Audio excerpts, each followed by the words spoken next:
James has been magnificent in these playoffs. Now it's time for the next step for him to get that ring. Puts it up, banks it in, and a foul. Stolen by Chalmers. Back to LeBron James. Leaves it in. What an onslaught from Miami once again. An incredible offensive performance. The 2011 NBA Finals are history. A triple-double in the clincher. The Miami Heat are once again NBA champions. LeBron James captures that elusive title he so desperately coveted.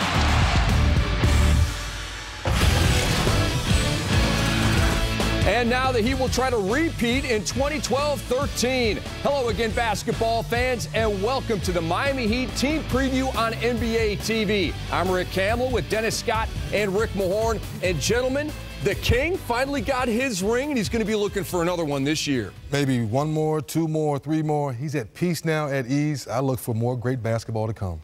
I believe in the same thing because he's a guy right now, the maturity is there, and he understands what the game is all about, to win championships. And we're breaking down the Heat over the next 30 minutes, and let's tip off this preview by looking at Miami's timeline to a title. They were 15-2 without Dwayne Wade last year. LeBron James won his third regular season MVP award. They beat the Thunder in 5 games in the NBA Finals, and in the offseason, they added Ray Allen and Rashard Lewis. And if you ask the King, the key is deep. Our number one objective is to defend, and everything else take care of itself. There will be small tweaks here offensively. There will be small tweaks on how we push the ball, but we know our staple is defending. We win games by defending, and, at the end of the day, offense is just flow. I think there'll be tweaks. I'm sure Spo has something up his sleeve. I mean, he watches too much film not to. But I think, we'd be crazy to just do the same things and expect the same result. That's what they call insanity. So even I take that in negative situations and positive ones. Well, I think as a team, we have to come in, with the same laser focus, that we come in, every year, and not come in and say, oh, we won and it was great. We have to put that, behind us. We have to come in. We have to focus on this season. We have to focus on what we need to do, how we need to do it, and that's when we rely on our leader. That's when we rely on our coach, someone who is very consistent. And I'm sure who's forget all about the championship. He's gonna give us the plan and the goal of what we need to do. And as players, we need to just come in and put the work in. And now we get back to work. Take a look at this advanced stat on LeBron James. Over the last 6 games of the 2012 postseason, LBJ made fewer buckets from outside the paint, 8, than he had in any 6-game stretch of his career. We encourage you to go to NBA.com/stats for more of John Schuhmann's advanced stats.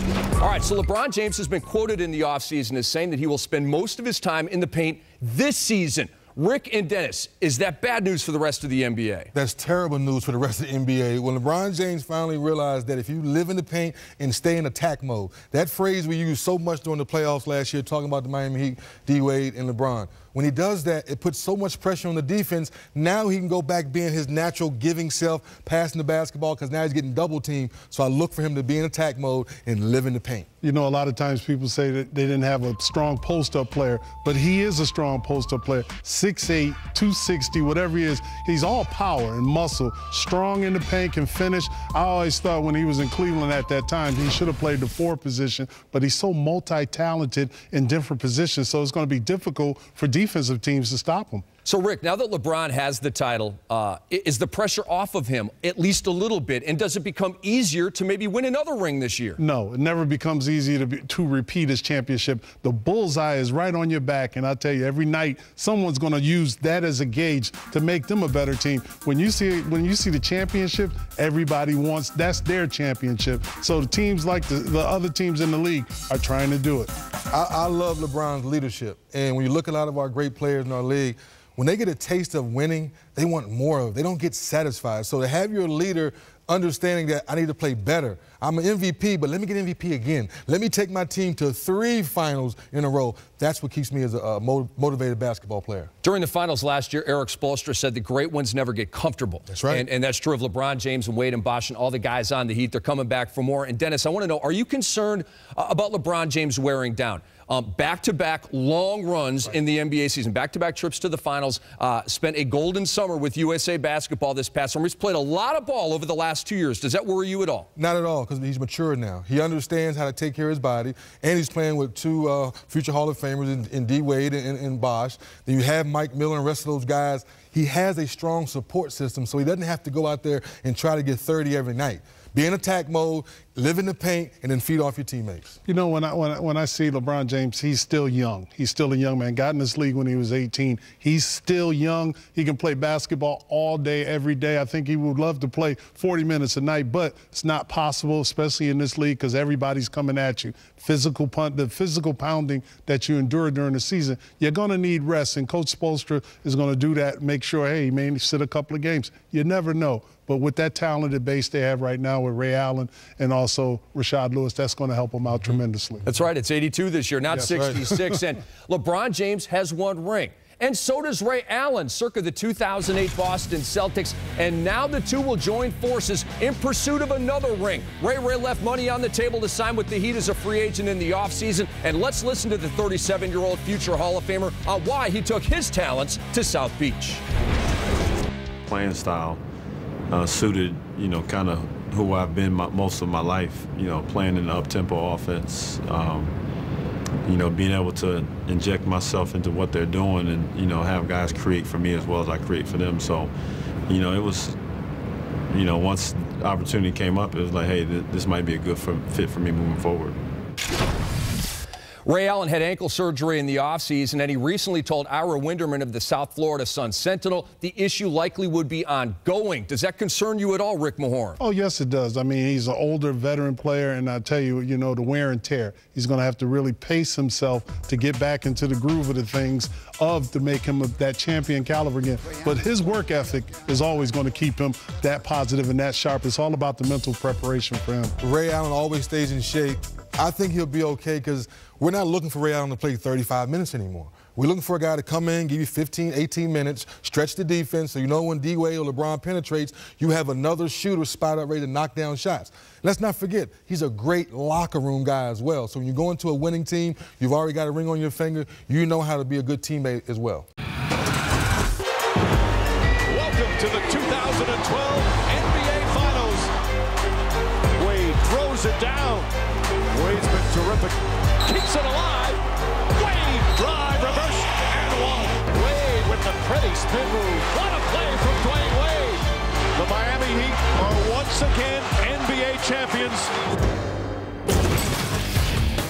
Dwayne Wade tasted champagne again in 2012, but after undergoing knee surgery in the offseason, he's taking a slow and cautious approach to the beginning of the Heat's title defense. Recently, our Steve Smith sat down with Wade, and the former teammates talked about everything from rehab to redemption. Wade the drive to the basket, and a foul. 2010, you guys had the big decision. The big three comes together. 2011, the championship, you lose to Dallas. 2012, you win it.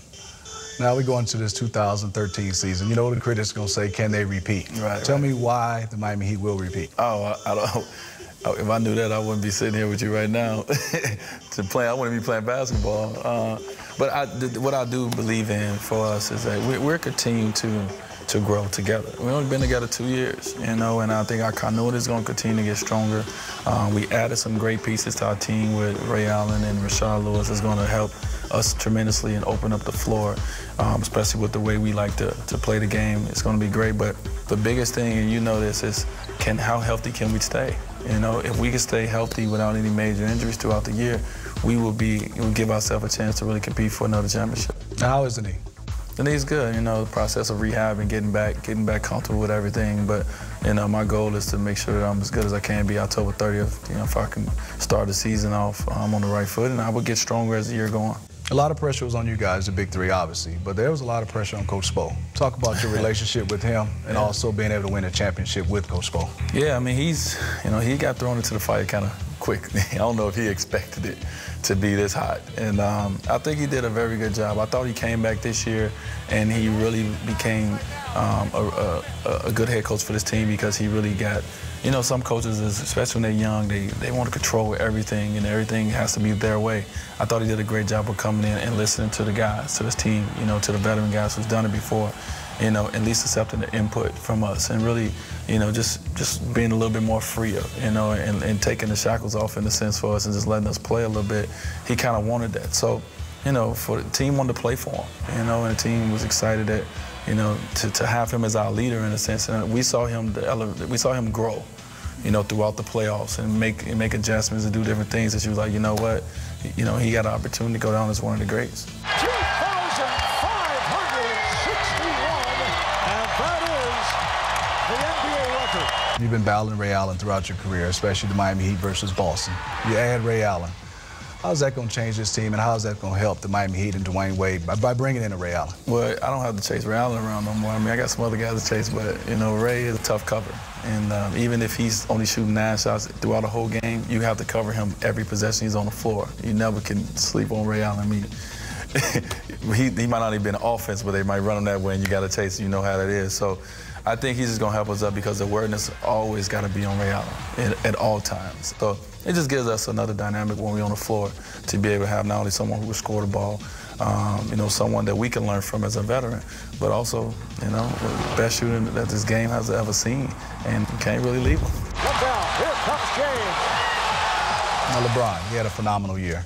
Can he even have a better year going forward throughout his career? A better year? Because it was unbelievable. No, I think he can stay at this level. I mean, you know, the sky's the limit. You know, I think, I mean, you know, he's at the age where people take that next step. You know, he's 27, and these are the next couple of years is going to be his, you know, his best years. So, you know, it's scary to think about that, but, you know, for our team, that's a good thing.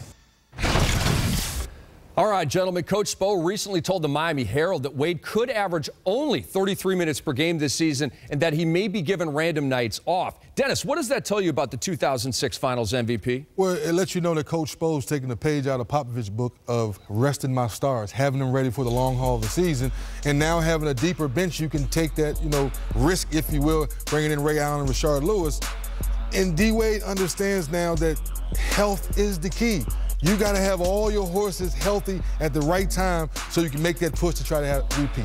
Well, when you see that, you know it's not a sprint. It's a marathon. He wants to be healthy, and he said the key word, healthy, being into the finals. And when you get to the finals, you want to have all your horses running.